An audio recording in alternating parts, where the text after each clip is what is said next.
Assalamualaikum warahmatullahi wabarakatuh. Alhamdulillahirabbil alamin. Sahabat muslim yang dirahmati Allah Subhanahu wa taala. Disebutkan dalam Al-Qur'an dan hadis Rasulullah berbagai kejadian tanda akhir zaman.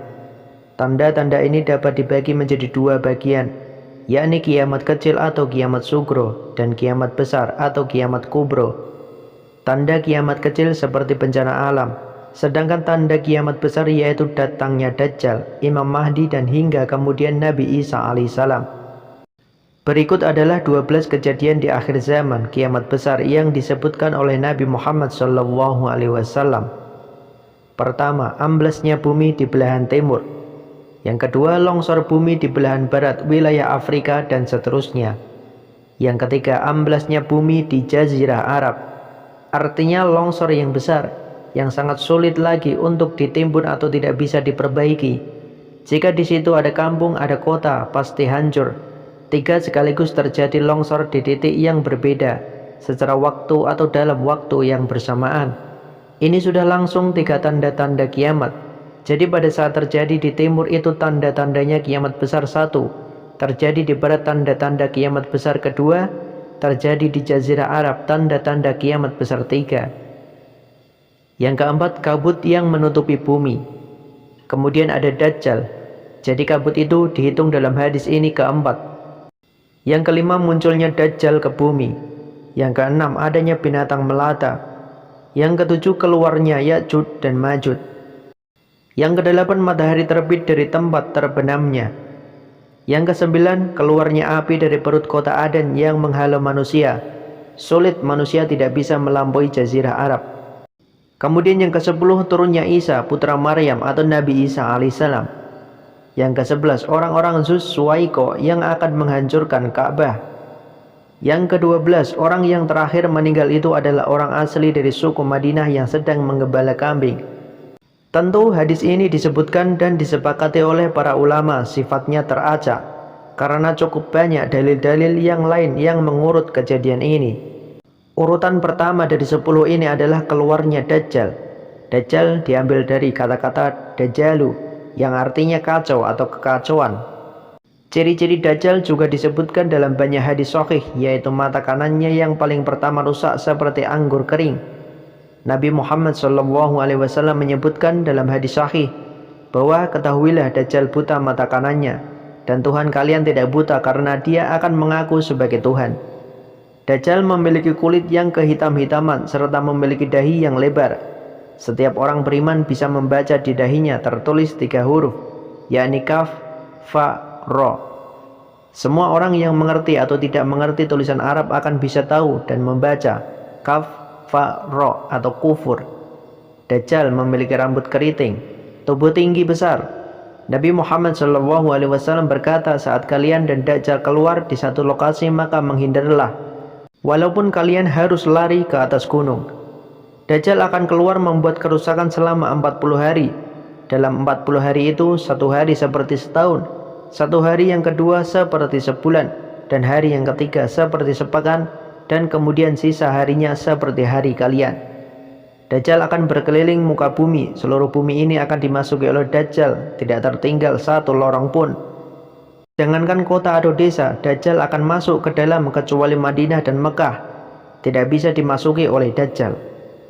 Kata Nabi Muhammad SAW dalam hadis sahih, karena di setiap pintu gerbang Mekah dan Madinah malaikat menghunuskan pedangnya dan menghalau Dajjal sehingga Dajjal tidak bisa masuk. Pada saat dia tiba di Palestina waktu yang bersamaan di kota Madinah berkecamuk. Kaum muslimin sepakat semua keluar untuk mengejar Dajjal dan membunuhnya. Keluarlah dari kota Madinah satu orang yang namanya seperti nama Nabi Muhammad SAW, Muhammad bin Abdillah, dan dia dari turunan Nabi Muhammad SAW juga. Dan orang ini punya julukan Mahdi, dikenal dengan Imam Mahdi. Inilah tanda-tanda kiamat yang kedua. Pada saat dia tiba di Mekah, dibaiatlah oleh banyak kaum muslimin. Tidak disebutkan jumlah pasukannya, maka terbentuklah pasukan jihad yang mengejar Dajjal menuju ke Palestina. Lalu keluar tanda-tanda kiamat ketiga langsung berentetan semua. Tanda-tanda kiamat besar yang ketiga adalah pada saat pasukan Imam Mahdi dengan pasukan jihad itu tiba di Darul Baito namanya. Hadis menyebutkan di menara itulah, di masjid itulah Imam Mahdi mampir sholat asar bersama pasukannya. Dikatakan Isa alaihissalam akan turun sambil memegang kedua sayapnya malaikat dan dari rambutnya yang basah meneteskan air. Maka dia pun turun lalu kemudian dia masuk dan orang-orang pada saat itu mengenalnya kalau dia adalah Isa. Dan mereka sudah tahu ini masanya keluarnya Dajjal. Ini Mahdi sudah ada, mereka tahu akan turun Isa. Muslim di zaman itu sudah tahu semua. Sholatlah mereka kemudian mereka menuju ke Palestina. Ringkas cerita adalah Nabi Isa alaihissalam akhirnya tiba dengan pasukan mujahidin di depan pintu gerbang Bab Lut. Dajjal mengatakan, bukakan pintu gerbang, mereka tidak akan mampu melawan kita. Karena pasukannya mereka banyak memang. Maka Dajjal dengan sombongnya menunggu di depan pintu gerbang. Pada saat dibuka, Dajjal kaget melihat ada Isa alaihissalam, dan pada saat itu kata Nabi Muhammad SAW, Dajjal faham kalau sudah tiba ajalnya. Begitu melihat Isa alaihissalam dia lari dan badannya sambil meleleh di depan para pengikutnya. Pada saat Dajjal mati, pengikutnya pada ketakutan semua. Mereka anggap Dajjal Tuhan, mereka anggap Dajjal orang yang perkasalah, orang yang kebal. Beragam macam kelebihan mereka kaget pada saat mati. Maka bertebaranlah mereka dan akhirnya mereka sembunyi di bawah pohon dan di atas batu. Kemudian batu dan pohon dan memberikan penjelasan, hai Muslim, ini Yahudi, bunuhlah. Maka dibunuhlah pada saat itu mereka. Lalu Nabi Isa alaihissalam memimpin di muka bumi dan kata Nabi Muhammad SAW, pada saat itu Islam, agama Islam yang dibawa oleh Nabi Muhammad SAW akan masuk ke semua rumah di muka bumi enggak tersisa. Saat dunia ini semuanya Islam. Hadis sahih, maka Nabi Isa alaihissalam memimpin pada saat itu disebutkan dalam hadis 40 tahun dengan ketenangan, menerapkan hukum Islam. Semuanya beriman kepada Allah Subhanahu wa Ta'ala dan menjadi Muslim. Setelah itu keluar tanda-tanda hari kiamat besar yang keempat, yaitu keluarnya Ya'jud dan Ma'jud.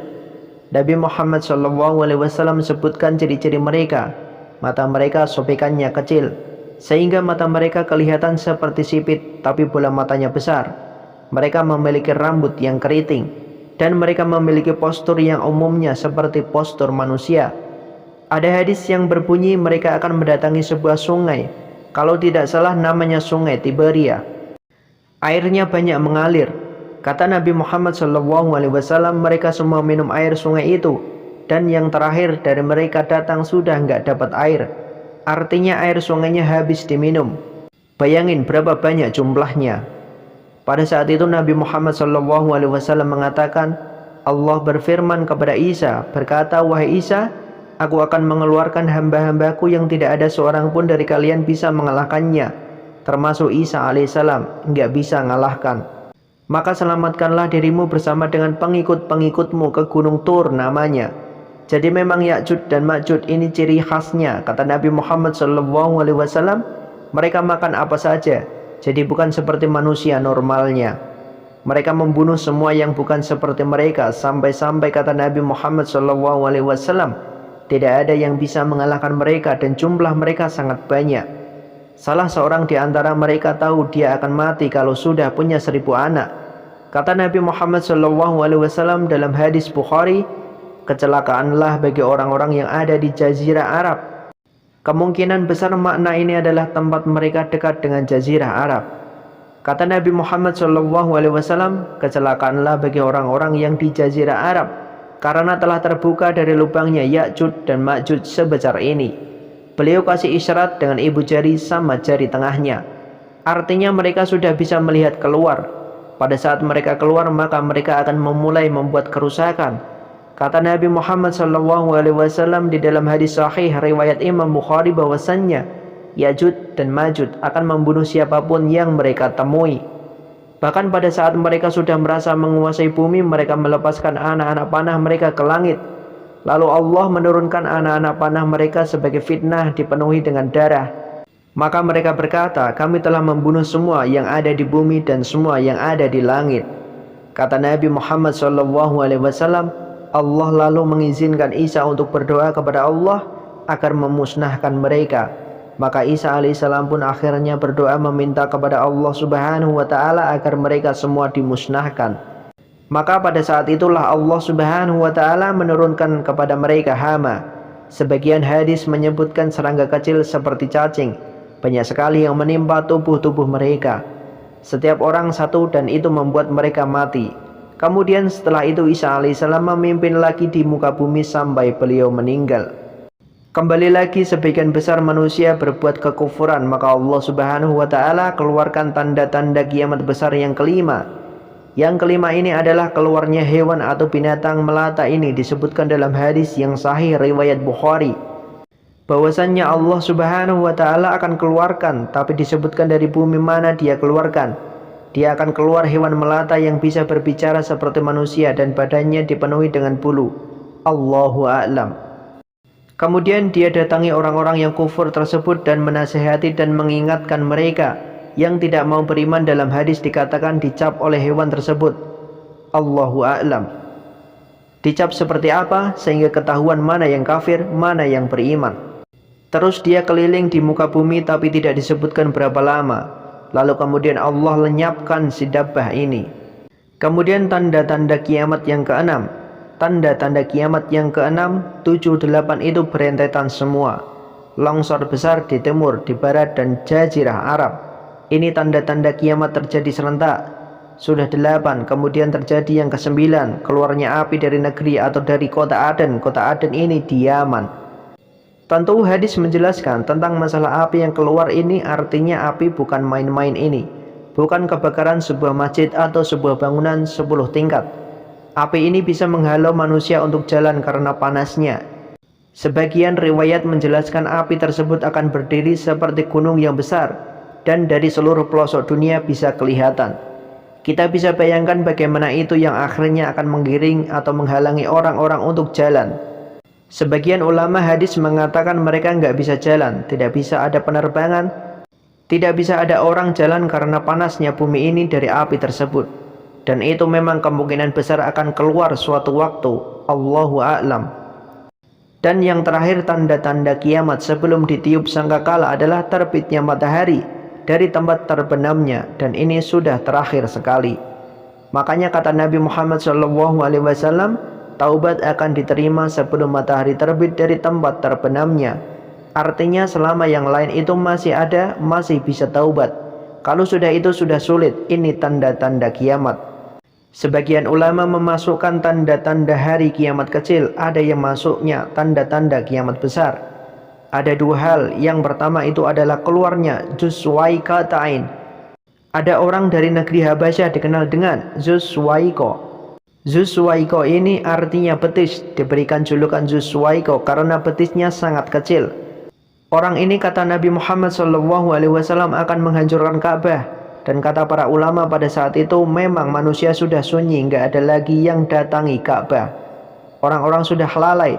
Keluarlah orang ini, makanya sebagian ulama memasukkan dia tanda-tanda kiamat. Sebelum terbitnya matahari dari tempat terbenam, ditambahkan ini yang ke-11. Atau ini yang ke-10 terbitnya nanti kiamat yang ke-11. Kata Nabi Muhammad SAW, dia akan mencabut batu-batu Ka'bah satu persatu sampai rata dengan tanah. Dan saya sedang dilihatkan oleh Allah sekarang bagaimana pada saat dia mencabut batu itu. Hadis riwayat Bukhari, Muslim. Yang terakhir, yang kedua yang berhubungan juga dengan tanda-tanda kiamat. Ada yang memasukkan kiamat kecil tapi ini lebih dekat dengan kiamat besar. Orang yang terakhir meninggal itu adalah orang asli dari suku Madinah yang sedang mengembala kambing. Kata Nabi Muhammad SAW, orang yang terakhir meninggal dari kalian kalangan manusia. Semua orang sudah mati, tinggal dia sendiri tapi dia nggak tahu. Dia lagi menggembala kambing, kemudian dia masuk dengan gembalanya ke kota Madinah. Dia temukan semuanya tidak ada kehidupan. Nggak ada orang, nggak ada binatang, nggak ada apa-apa, tinggal dia sendiri. Pada saat dia meletakkan telapak kakinya di kota Madinah, maka pada saat itulah dia meninggal dan inilah manusia terakhir meninggal sebelum ditiup sangkakala terakhir. Itulah 12 kejadian di akhir zaman kiamat besar yang disebutkan oleh Nabi Muhammad SAW. Wallahu a'lam bishawab. Semoga bermanfaat. Wassalamualaikum warahmatullahi wabarakatuh.